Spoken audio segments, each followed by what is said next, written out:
le temps presse, donc je vais faire très vite. D'abord, évidemment, merci à toutes et à tous.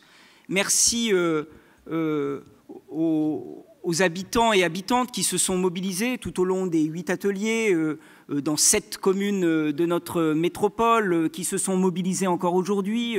Et votre présence est importante et c'est là le début effectivement d'une histoire que nous allons écrire ensemble. Merci également aux associations, aux structures. Nous avons mis en place un dispositif inédit pour un contrat de ville, nous l'avons dit, qui sera probablement inédit compte tenu de ce que nous venons de nous dire. Merci également au vice-président de la métropole, au président de la métropole qui nous a rejoints. Merci au maire d'un grand nombre de communes d'avoir répondu présent et aux adjoints également. Merci aux équipes.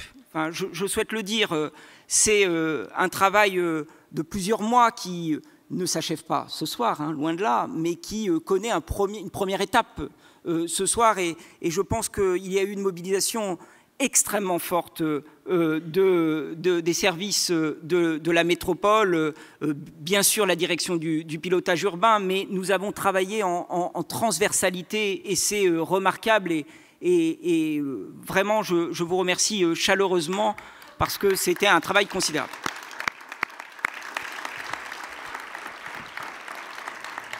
Je n'oublie pas, bien sûr, les services de l'État, les délégués de la préfète, Madame la sous-préfète, Madame la préfète, votre présence est extrêmement importante et tout cela, nous avons échangé sur cet événement bien en amont. Je voulais vous dire quelques mots quand même, parce que nous avons entendu beaucoup de choses autour de cet événement et des ateliers, vous dire que nous avons conscience qu'il faut aller vite. D'ailleurs, sans cette urgence, nous aurions probablement décalé cet événement en temps de mouvement social. Mais nous avons fait le choix douloureux de le maintenir le jour d'une mobilisation, et cela a forcément perturber l'organisation en tant que telle et on a pu regretter le fait que le ministre ne puisse pas se déplacer, mais c'était, je le rappelle, du fait même de cette journée exceptionnelle et par ailleurs nous l'avons entendu. Je le dis parce que vous devez mesurer à quel point nous voulons aller le plus vite possible, mais avec méthode. Je crois qu'il est important de rappeler des éléments que nous avons déjà mis en œuvre avant même nos échanges. Parce que forcément, les échanges ont été nourris, certains ont regretté qu'il n'y ait pas encore assez d'interpellations. Donc il faut retrouver encore ces espaces de dialogue avec les habitants. Mais je le dis, le diagnostic, il est là. Le taux de pauvreté est 3,3 fois supérieur dans les QPV. C'est ça la réalité de notre métropole. Donc nous sommes une métropole riche, mais une métropole en partie fragmentée. Et le prochain contrat de ville doit absolument prendre cette question, on l'a évoqué dans la dernière table ronde, à bras-le-corps. Bien sûr, nous n'avons pas attendu 2023. Depuis 2020, nous engageons toute une série de choses. Et vous le savez très bien, depuis 2020, nous avons augmenté de 37% nos dépenses pour la politique de la ville, sans compter les opérations de renouvellement urbain. Depuis 2020, ce sont 13 projets de rénovation urbaine, avec le rattrapage, permettez-moi de le dire comme ça, mais de Givors, de Villeurbanne Saint-Jean, qui était en attente encore au début du mandat, et évidemment de Bron-Paris pour la partie sud. Et avec les orientations que nous nous sommes données, que nous avons portées ensemble, évidemment. Depuis 2020, ce sont les décisions des trams T9 et T10, et donc la volonté, mais aussi du bus à haut niveau de service, qui va desservir une partie des quartiers populaires. Ce sont des nouveaux territoires zéro chômeur à Mermoz, Villeurbanne, Saint-Fond. Bref, nous avons largement agi, et pour autant, nous avons, à l'issue de cette journée des ateliers, un sentiment de vertige. Parce que nous voyons bien quand même le nombre d'interpellations. Vous n'en avez vu qu'une partie dans la plénière, mais vous avez pu voir les schémas, vous avez pu voir les vidéos, vous avez vu les contributions, puis nous avons enregistré toutes vos interpellations par écrit, notamment tout au long de la journée. Et donc, très clairement, nous pouvons avoir une forme de vertige de cette responsabilité pour répondre finalement au devenir des quartiers populaires. Nous l'avons d'autant plus qu'à nombreuses reprises, certains et certaines d'entre vous ont dit que nous étions 40 ans après. 40 ans après le rapport du Bedou, 40 ans après la marche. Et on sait à quel point notre métropole, qui ne s'appelait pas encore comme cela, a joué un rôle majeur. Quand je dis notre métropole, ce sont les hommes et les femmes de nos territoires qui ont joué un rôle majeur, plus que les, évidemment, collectivités. Et on voit bien qu'on se dit, mais on se retrouve face aux mêmes thématiques. Donc on ne peut plus décevoir, comme on l'a dit.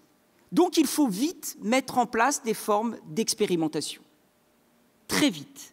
Si possible, dès la fin de l'année 2023, avant même l'adoption du futur contrat de ville. Oui, c'est la volonté que nous avons avec Véronique Morera d'ouvrir les collèges sur les quartiers et d'inventer précisément des formes d'ouverture. Nous le disons, nous l'avons rappelé à plusieurs reprises, c'est pourquoi nous voulons participer de manière encore plus active aux cités éducatives. Et c'est pour nous un élément essentiel car nous pensons avoir un rôle à jouer et nous pensons surtout que les collèges ont un rôle à jouer dans nos quartiers. Oui, nous voulons augmenter la présence humaine dans nos quartiers, à travers les médiateurs, à travers la prévention spécialisée. Des dispositifs ont déjà été mis en place, mais il nous semble que nous devons encore aller plus loin. Oui, nous devons avancer, et l'avant-dernière table ronde l'a évoqué, vers la sécurité alimentaire. Et cette question de l'alimentation est cruciale. Et nous avons là aussi, par des initiatives qui sont nées sur notre territoire, des ressources que nous pouvons mobiliser dans un certain nombre de nos quartiers. Bien sûr que nous pouvons mobiliser, j'allais dire, le droit commun, et notamment celui que nous avons impulsé depuis 2020. Je pense au PMIE, je pense évidemment au projet métropolitain des solidarités, et cette volonté très forte de faire des maisons de la métropole un lieu d'accueil inconditionnel. Donc nous avons déjà des ressources qui seront inscrites dans le contrat de ville par les faits et par les contributions des différentes collectivités. Mais ce que nous avons le plus entendu aujourd'hui, c'est qu'il y avait la nécessité que nous l'écrivions ensemble, ce contrat de ville. Quand je dis ensemble, c'est bien sûr les habitants et les habitantes. Ce sont les associations, ce sont les structures. Donc nous devons trouver ces moments de respiration, d'alimentation de nos projets. Je l'ai dit tout à l'heure. Le temps où un élu est élu pour 5 ans ou 6 ans et qu'il agit tout seul, fort de sa légitimité électorale, ce temps-là est révolu. Nous devons revenir vers les habitants, les habitantes, les professionnels, les associations, pour mieux trouver les orientations que nous devons donner, et notamment à notre contrat de ville. C'est ainsi que nous y arriverons. Et donc, ce que nous allons vous faire comme proposition, c'est de mettre en place, à l'image de ces assises, eh bien, une forme de comité de suivi, c'est-à-dire un espace où nous discuterons régulièrement, à échéance régulière, en faisant une évaluation chemin faisant de notre contrat de ville, parce qu'on peut être quand même dubitatif sur une évaluation qui arrive à la fin du contrat de ville et qui nous dit vous avez réussi ou vous avez raté. Non, là, on n'a pas le choix. Ce contrat de ville, encore une fois, précisément, ça n'est pas un contrat de ville comme les autres. Vu la précarité énergétique, vu le dérèglement climatique, vu leur impact sur les catégories populaires et notamment sur nos quartiers populaires, nous ne pouvons pas rater ce contrat de ville. Béatrice Vessillier a dit que le contrat de ville serait l'occasion d'un acte d'amour de la métropole. Certes, c'est important. Mohamed Meshmash a dit que précisément les paroles, d'une certaine manière, pouvaient plaire, mais qu'il fallait des actes pour restaurer la confiance. Le contrat de ville, c'est un acte. Et c'est un acte fondamentalement républicain. Par l'égalité jusqu'au bout, je suis certain, nous sommes certains, que nous allons pouvoir redonner un nouveau souffle à notre contrat républicain. Je vous remercie.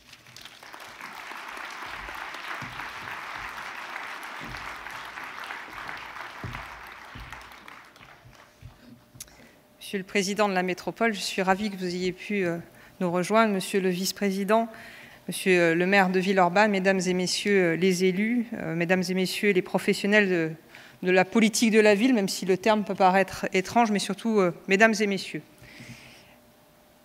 Le vice-président Renaud Père avait argumenté assez largement pour me dire qu'il fallait absolument que je sois là, malgré cette date particulière qui, comme vous pouvez l'imaginer, mobilise beaucoup les services de l'État. Et ce n'est pas simplement parce que je travaille très bien avec le vice-président Père que j'ai répondu à cet appel, c'est parce qu'il me semblait important qu'on puisse avoir ce temps d'échange à travers cette table ronde, mais au-delà de ça, la présence des services de l'État tout au long de la journée permet d'avoir entendu un certain nombre de choses et sans doute partagé, même si on n'attend pas une journée comme aujourd'hui pour être présent dans les quartiers.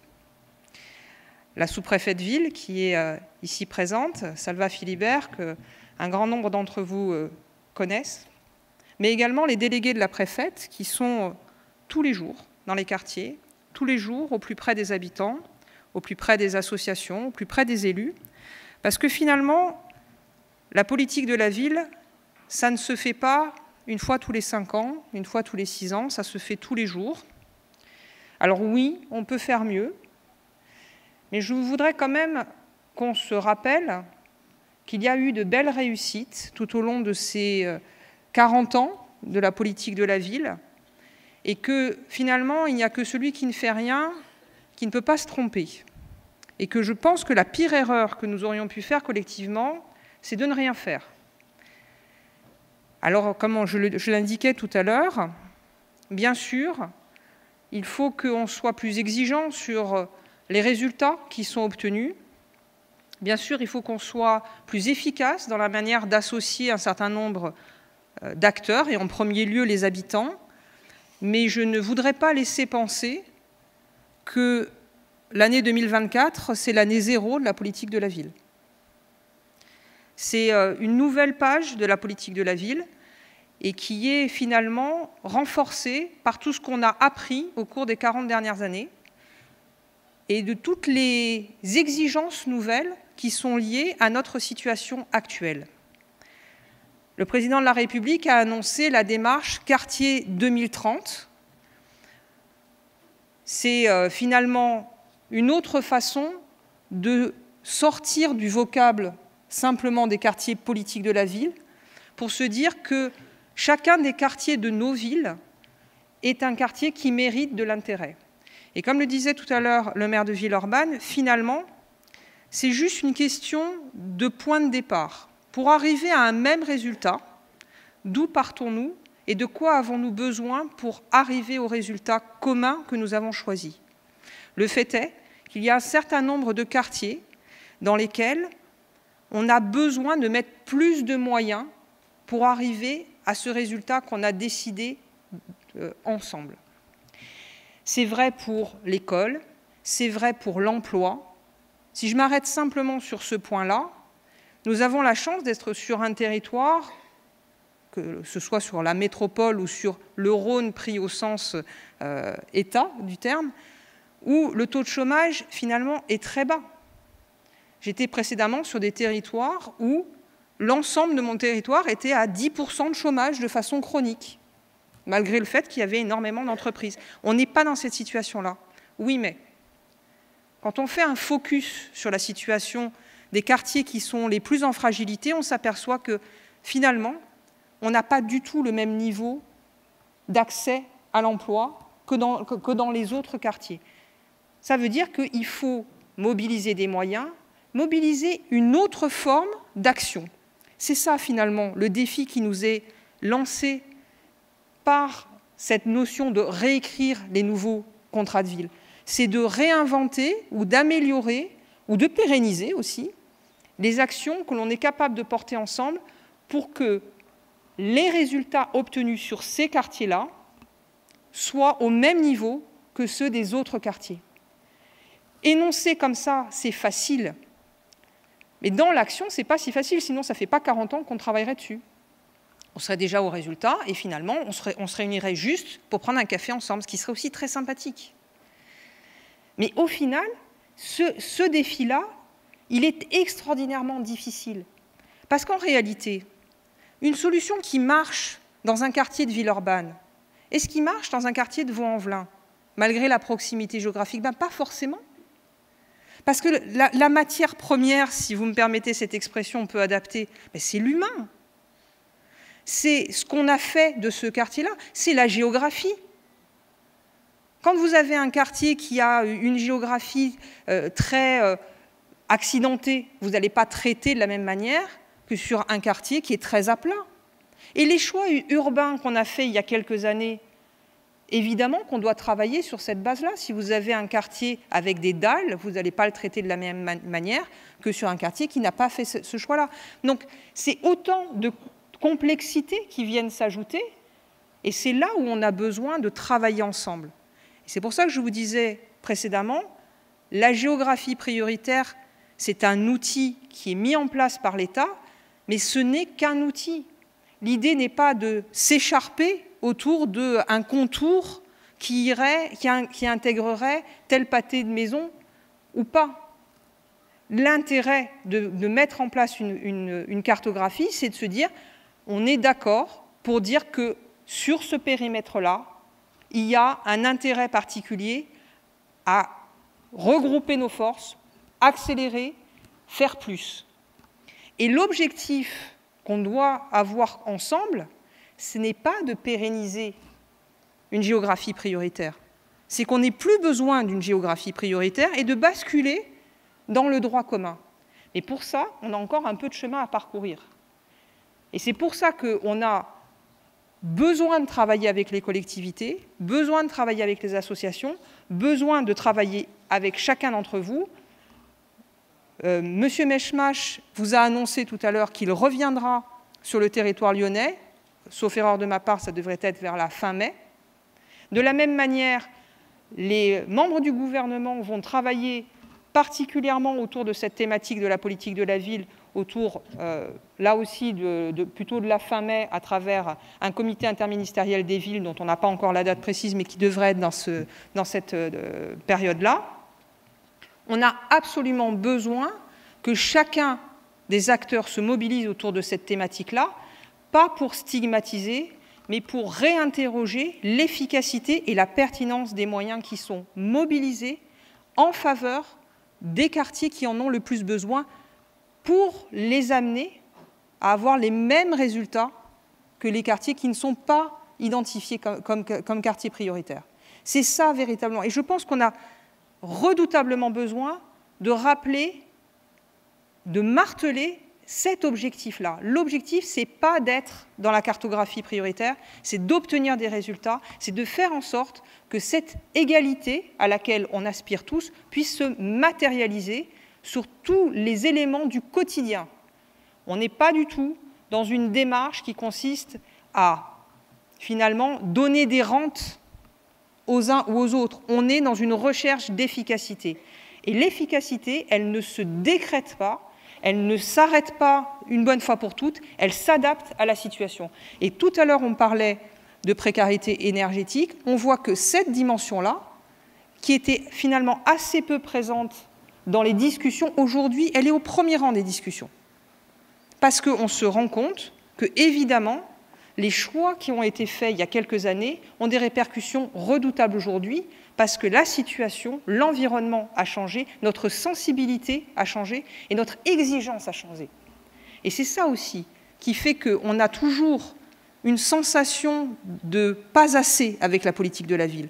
C'est que tout simplement, si on regarde la politique de la ville avec le niveau d'exigence d'il y a 40 ans, peut-être qu'on n'aurait pas tout à fait le même regard.